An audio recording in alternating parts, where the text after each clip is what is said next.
Hello everybody, my name is Duncan Shaw. I work at the University of Manchester. I'm based in the Lions Manchester Business School and in the Humanitarian and Conflict Response Institute.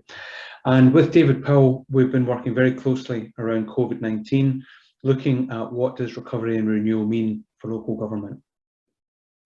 Hi everybody, yep, I'm David Powell, working with Duncan and the team at Manchester. My personal background is in UK policing and local government, more latterly the head of emergency planning at Lincolnshire County Council. Nice to see you all. So we come from a business school context. David obviously comes from a very practitioner-based context, but what we're trying to do in this series of modules is share with you a guideline for how do you plan recovery and renewal, especially in response to something like COVID, something that has been so impactful that we haven't had to deal with something like this before in the UK, nor in many countries. But how do we think through the planning process? And we have a series of modules that we'll share with you, all based around an international standard that we've written. So later in subsequent modules, we'll talk about that process. But before we did that, we wanted to share with you a little bit about what we've been doing in the last couple of years, really to try and bring alive for you where we're coming from, and to give you an idea of the experience that we've been having in working around recovery and renewal. And David, you and I have been working very closely with a number of local government organisations in thinking through this process. Yeah, what we hope you'll enjoy and appreciate is that lovely balance of academic input and also a practitioner overview to make sure that the lessons that we think we've learned globally and here in the UK can be translated into practice at local level amongst resilience partners, for example. That's right. Of course, David and I are doing these videos, but the team that have been working on this project has been much wider than that. A team from the business school, from Humanitarian and Conflict Response Institute, as I've said. Judy Scully, who's working with us in the business school on entrepreneurship. We've got people working in Chile on community recovery, Jenny Moreno, and Gemma Sue working on migration and refugees in Australia. And together we come with quite a wide variety of backgrounds, from systems, strategy, healthcare, political geography, communities, entrepreneurship, as I've said, all bringing our different disciplinary backgrounds to this challenge of planning recovery and renewal. We're recording this video just after producing the international standard on guidelines for planning recovery and renewal. This is a standard that you can purchase from ISO or from British Standards Institute or any of the standards organisations. And but we record it nearly just at the beginning of 3 years into COVID. So during the last couple of years, David, we've been working very closely with a whole range of organisations. I wonder if it's just worth sharing a little bit about what we've been doing. Yeah, I mean, locally here in the UK, we've probably now sat in on over 20 recovery group meetings at both national, subnational and local level. We've been observing the way that partnerships have come together to explore some of the challenges from the response phase of COVID and indeed start to plan towards recovery and what we'll go on to describe to you as being renewal. And we've very much observed through our own experiences, but also from a significant number of interviews with key individual stakeholders, people, community groups, organisations, you know, from the public sector right the way through to charity and third sector, trying to collate really their experiences and the lessons that they believe they have learned, and then translate it into practical guidance for not just COVID, but any disaster or emergency into the future. So this video is very much going to track through 22393, the ISO. But what we're not going to try and do is share with you everything that is in that document. We're going to try and bring parts of it alive for you, the key parts. So we won't be going through every bullet point and every piece of information. Of course not, that would be so turgid. But what we will do is aim to maybe not perfect this too much. We're not going to record and record and record until we get absolutely every syllable right. So please do forgive us if we fumble a little bit. And hopefully David will pick up my errors. But what we want to do is give you a glimpse into across those 20 different organizations that David mentioned. Some of them we've sat in countless hours of recovery meetings. Some of them we've participated in less meetings, just a handful of hours of meetings with them. But what we've seen across many organizations is a common approach emerging. We've been trying to bring that together and write that down to help other organizations in thinking through this. Our unit of analysis, the organizations we're involved with, mostly is local resilience forums, those organizations, multi-agency partnerships in the UK that have been coming together to think through the challenges of recovery and renewal.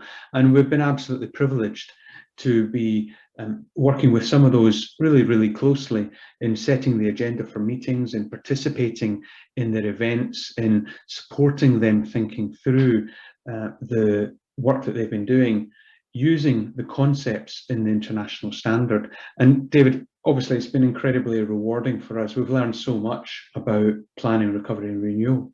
Yeah, tremendous journey from everybody really involved. But I mean, just to expand on it a little bit, Duncan, we've also been able to bring in global lessons through the Manchester briefing as well over the last 2 years. So yes, we've concentrated because we can do that personally here in the UK on their experiences, but our findings very much are reflected across the globe. You know, the crisis has been the same. The way people have dealt with it is very subtly different, but in reality, the lessons they've learned are very similar. So we've been able to draw all of that together. So we believe both the ISO and also these modules are applicable in most countries trying to deal with recovery and renewal from disaster. Indeed, and beyond the recovery and renewal work, we've been involved in the very early stages in COVID in response. And so watching and understanding all the extraordinary effort that's been put into the response to COVID and tracking that through to understand, again, how that impacts on recovery thinking and renewal appetites. So really for the last two and a half years, we've been working at such a level of detail across such a wide range of organisations and LRFs that we feel as though we've got a really good grasp of what's been happening in the UK. And recent work, David's been talking with a whole range of chief execs. David. Yeah, so we've interviewed those people who were responsible for chairing the multi-agency effort to recover and renew from COVID across the UK, covering over 50% of all the partnerships within England in particular, and asking them a range of questions from, how did they structure it? What are the challenges? What were the kind of ambitions, the appetite amongst partners to recover and renew from COVID, but also some of their own understanding about exactly what recovery meant for them in the context of COVID, and then honing in on some interesting issues around how you support vulnerable people, what kind of organizational changes they see into the future, and indeed the most important outcome for us, what does a more resilient society look like into the future on the back of those experiences. So yeah, an exciting piece of work, very enjoyable, I have to say. It's been a huge privilege, absolutely. But this ISO doesn't stand alone, of course.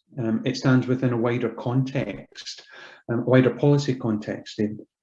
Yeah, so we want to be very clear here that clearly whichever country you are observing these modules from, it's very important to say that you will have your own legal basis for doing response, recovery, resilience work within your own sovereignty. And also there'll be no doubt a range of guidance documents that will also talk to you about how recovery is managed in your particular area.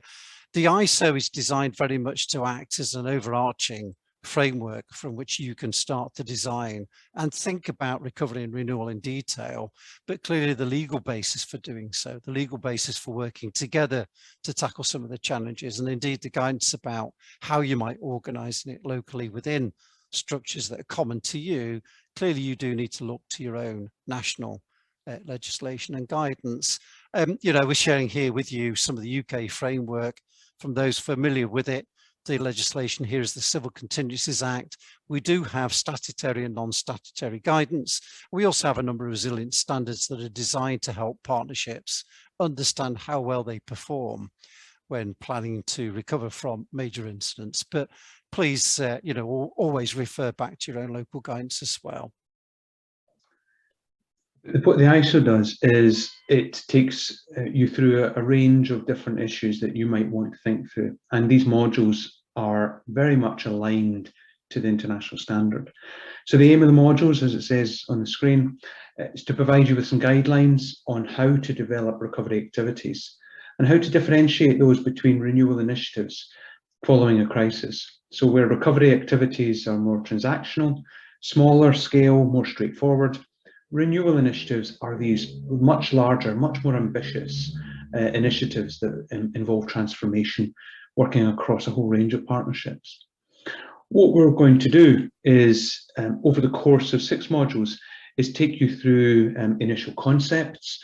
We'll talk to you about setting up a recovery coordination group like we've done in UK and many countries in helping them think through this in the last few years, the last couple of years. We'll look at a process for assessing and looking forward, so conducting an impact and needs assessment to understand what the impacts have been. We'll talk about how do we identify and agree recovery activities that might be implemented by a single organisation or by a small collection of organisations. We'll talk about how do you develop renewal initiatives. So these much more ambitious multi-partner consortium approaches. And then in module 6, we'll talk about a continuous improvement approach of how you make sure that recovery, renewal, resilience continue to improve in your organisations.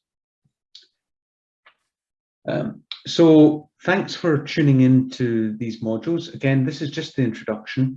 We have a lot more information sitting around this project. As David said, the Manchester briefing URL is available on the screen. And a lot of the issues, most of the issues, all of the issues that we will be talking about today are already talked about and written down in the Manchester briefing. So you've got that as a source of reference as well, if you wish. But I hope that this series of modules is useful and interesting. Feel free to get in touch with us if it's something that you are passionate about, if it's something that you're leading on behalf of your own government. But more importantly, I hope that this is helpful and interesting to you, David. Yeah, enjoy. Look forward to the forthcoming modules. Thank you.